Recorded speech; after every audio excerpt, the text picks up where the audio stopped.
But there are those who believe that Apple are also guilty of making it difficult for us to keep hold of our existing products, even if we don't want to change them. Back in 2004, the jewel in Apple's crown was the iPod. The silhouette motif of its advertising campaign emphasised the product's universal appeal. So 1, 2, 3, take my hand and come with me because you look so fine that I really want to make you mine. But two brothers here in New York City started their own campaign, which they called iPod's dirty secret, that the batteries didn't last more than 18 months. Jack, Casey, welcome. Nice to meet you. Yeah, good to see you. Come on in. Thanks for your time. Casey, what prompted the campaign? Well, you know, this is 10 years ago now. I'd just gotten the iPod, and it was $400.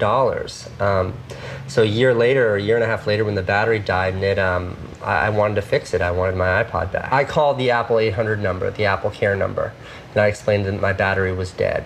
If the battery, how long is it? How old is it? About 18 months old. 18 months? Okay, it's past its year, which basically means for, there'll be a charge of $255 plus a mailing fee to send it to us to refurb it, to correct it. But at that price, you might as well go get a new one.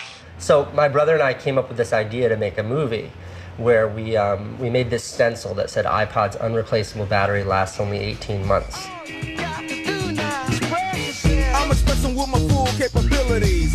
And then we spray painted using that stencil on all of those ubiquitous iPod silhouette advertisements that were all over the city.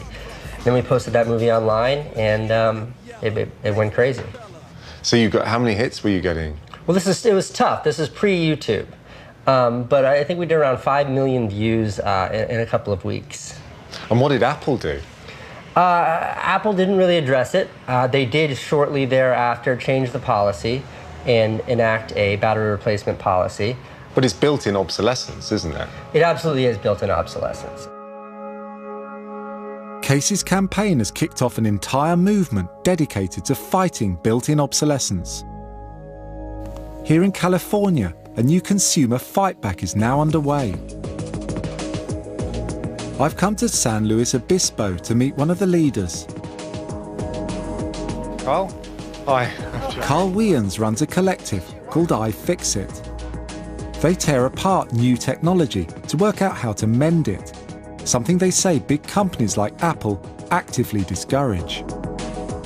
Carl, I've got an iPhone here and the battery is wearing down. I charged it this morning, it's gone down 10% already, and it's a year old. Why is it going down so quickly? The physics of these batteries, they wear out after a finite amount of time. It's a consumable, just like the tires in your car. You have to replace the battery in the phone every once in a while. The real problems with changing the battery on the phone emerged with the iPhone 4. When they released this phone, they included some new screws that we'd never seen before. So these are 5-pointed star shape screws that we had never seen in all our years of taking electronics apart. Apple invented a brand new screw specifically for this phone to keep people like you and me out. They don't want us in here able to replace our own battery.